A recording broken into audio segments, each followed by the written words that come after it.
Sasagot ka na, PCC. Yeah, Mabilis Mr. Chair, we are, nagka-case build up na po kami, Mr. Chair. Narinig ko po kanina yung mga information na sinabit ng mga iba-ibang ahensya sa committee nito. Kung pwede po sana mabigyan din po kami ng information na We yun will para makapag, we'll give you the entire offload. yes, Mr. Chair. Kasi po, bago po kami inspect no, ng mga warehouse, meron po muna kaming kaso po sa isang ahensya at saka kuha po kami ng court permit. So, mas malaga po, Mr. Chair, may solid na information kami sa isang entity para po makapag... Thank you. Mr. Chairman, Ah, Mr. Chairman. Nandito si Beron. Thank you, Mr. Chair. I wonder what else ang kailangan ni PCC director na ebidensya, because in the last hearing it was established that the landed cost was reduced by at least 6 to 7 pesos. Kanina sinabi ni Commissioner Rubio that world prices are steady. And in fact, it's coming down. So assuming that the price of rice in the world market stays at USD $500 per metric ton, it is equated to 29 pesos at an exchange rate of 58 per US dollar. So, dati, ang landed cost ng mga importer is 39 to 40 pesos with 35% tariff rate. Ngayon, bumaba na. Very simple ang calculation. Just reduce it by 20%. Umabot na tayo sa 33 to 34 pesos, which means that the cost per kilo has gone down by 6 to 7 pesos. That is the revenue that is lost by government. Dapat itong 6 to 7 pesos, napupunta ito sa consumer. It's assuming that the fixed cost, meaning distribution, logistical, warehousing, remain constant. Dapat ang 6 to 7 pesos, napupunta po yun sa mga consumer natin. Kasi hindi na dapat pakialaman ng importer yun eh. Kasi hindi na nga sila na-charge ng gobyerno. So, ang nangyayari is, nawala na ng revenue ang gobyerno through BOC, binulsa pa ng mga importer ang 6 to 7 pesos. So, hindi na kailangan director of PCC maghanap pa ng ebidensya. This is a clear proof that the importers are actually pocketing the 6 to 7 pesos that should have been transferred to the consumer. All right. So before you make your comment, gusto ko lang tanungin si Miss Laksa of PSA, no? Based on the methodology that you employ in gathering data and your statistics, how accurate is your data? Kasi wala kang mini-mention ng margin of error. You seem to convince us that what you present is very accurate. You have not considered, the volume of rice imports that don't go through BOC in determining your self-sufficiency ratio. So, have you considered, Ms. Laksa, the other factors that would affect the self-sufficiency ratio? Kasi hindi kasama sa radar ng PSA ang mga smuggled goods which I will be asking Commissioner Rubio later on if they have some data to present. Thank you, Mr. Chair. You are correct, Mr. Chairman. For the beginning stocks and for the rice stocks and palay production, these are coming from survey results. Thereby, we have confidence interval for these estimates. Ibig sabihin po, yung pinapresent po namin ay point estimates, and there could be an upper limit and lower limit to this. We also compute the coefficient of variation, which means may certain level of reliability that we compute before we release it to the public. We could provide this in the committee, Mr. Chair, if needed. Yes. So how However- accurate are the data presented to us, Ms. Laksa? For the What palay, is the range? What is the range? Your upper and your lower limit. I will just have to get the data for the upper and lower limit, Mr. Chair. About our coefficient of variation, that means the reliability of the estimates is lower than 10%. That means it's good or reliable and acceptable po. As to the lower and upper limit, we will just get, Mr. Okay, Chair. kindly submit those information in the next hearing. So I move to Commissioner Rubio and ASCOM Maronilla. So what we actually quantify as losses in revenue by reducing tariff is only based, Commissioner, on what is legally imported, correct? So do you have any estimates as to the volume of rice that don't go through, the mainstream importation, that is still part of the supply to the Filipino consumers? Meron ba kayong estimate yung mga na-apprehend ninyo na mga smugglers, and what is the volume of this rice that don't go through the mainstream importation? Yes, Mr. Chair. I can only give you data of our apprehended seized commodities, the value of seized commodities. And insofar as our regular ports, I assure the committee that we are doing our job in preventing the entry of illegal goods or smuggled rice to that effect. I can only say that our borders are porous, Your Honor. So I also collaborate and coordinate with other law enforcement agencies to help us guard our borders from entry of illegal goods, Your Honor. Estimate lang, Commissioner, based on the apprehensions that were done by BOC. Anong volume na nahuhuli ninyo? Yeah, because we should consider this since na yung question natin dito, it was established earlier that there is actually oversupply of rice. And yet, despite the oversupply, prices are not coming down. So, oversupply is compounded also by smuggled goods. I don't take it against you because even America has the strictest border control in the world. And yet, smuggling continues in the US. So sa atin, naintindihan natin yan ang situation dito sa Pilipinas. Ang sinasabi ko lang is, we want to at least have an empirical data on the volume of smuggled rice because that should be considered, when you take things into consideration, the total supply that enters the Philippines. Because smuggled goods should affect actually the prices of rice. Di ba? Pag smuggled siya, wala ka namang mura na ngayong tariff, inismuggle mo pa, dapat bagsak ang presyo sa merkado, and yet we don't see that in the market.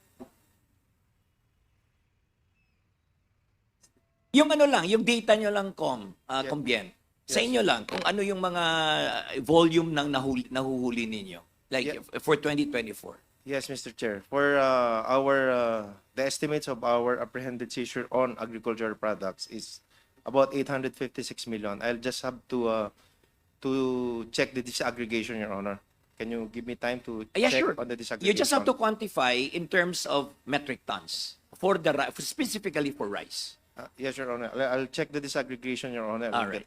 I'll Malaki yan, 856 million. That's the consolidated that's the amount total of the all seizures made. agricultural products. All made, right. Your Honor. Okay, thank you. Mr. Chairman, just a interjection on the questions raised by Chairman Biron. Just a short follow-up lang kasi following the thoughts that Chairman Biron raised, I'd like to ask the good commissioner. Yung siko ni Briones, ginamit. Sige, with the indulgence of Sige. is that okay, Chairman? Tanong ko lang si Commissioner kasi 856 million as you stated earlier, yung amount of more or less smuggled goods, agri products. The next question is, what did customs do with the smugglers? Were you able to identify? Were you able to file cases against them? Kasi they could be using consignees And then when they're apprehended, they use another consignee, but these are the same people. So, Mr. Commissioner, sino ang pinakamalaking smuggler ng bigas dito sa Pilipinas? Your Honor, all apprehended and seized cargos undergo investigation and eventually after seizure proceedings we file cases through the DOJ. Your Chairman. Honor. I'll Mr. Chairman, Mr. Chairman,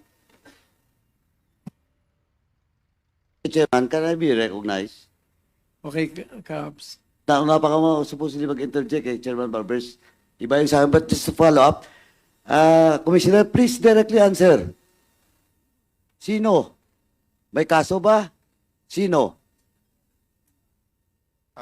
can you give me time, Your Honor, to check What? on What our cases, time? Your Honor?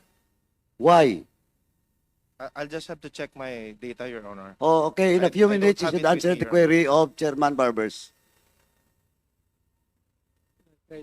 I have to make sure of my data, Your Honor. So Kailan nga? just Bukas? Makalawa? Next week? Next give me hearing? until tomorrow, Your Honor. No, today.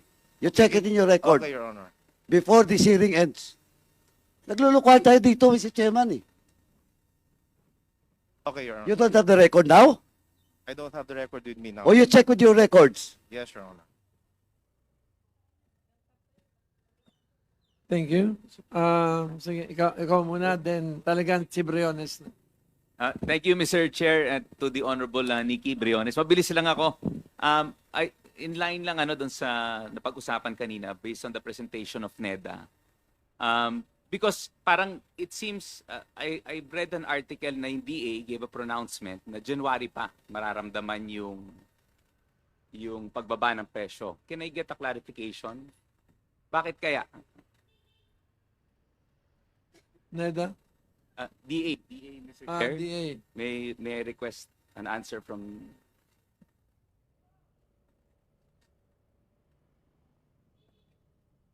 Wala man si Asis.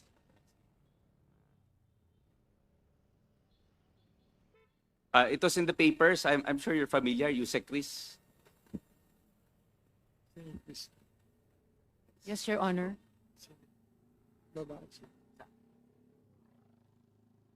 Yes, Your Honor. Yes, ma'am. May I have the question again? Yes, there was a pronouncement in the papers made public questioning na nga yung presyo. Bakit hindi nagta-translate yung tariff.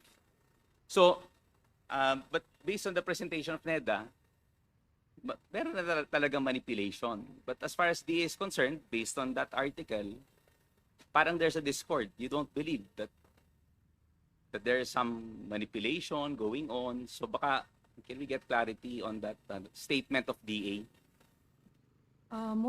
What we are doing now with the DA is we're introducing the Rice for All program. Yes, I understand. But bakit January? What was your basis, The computation? January is for the introduction of new varieties, Your Honor.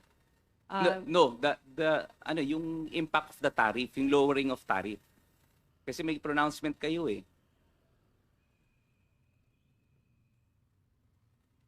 We're expecting that because there are the entry of course, the imported rice, Your Honor. We're expecting that prices will definitely go down.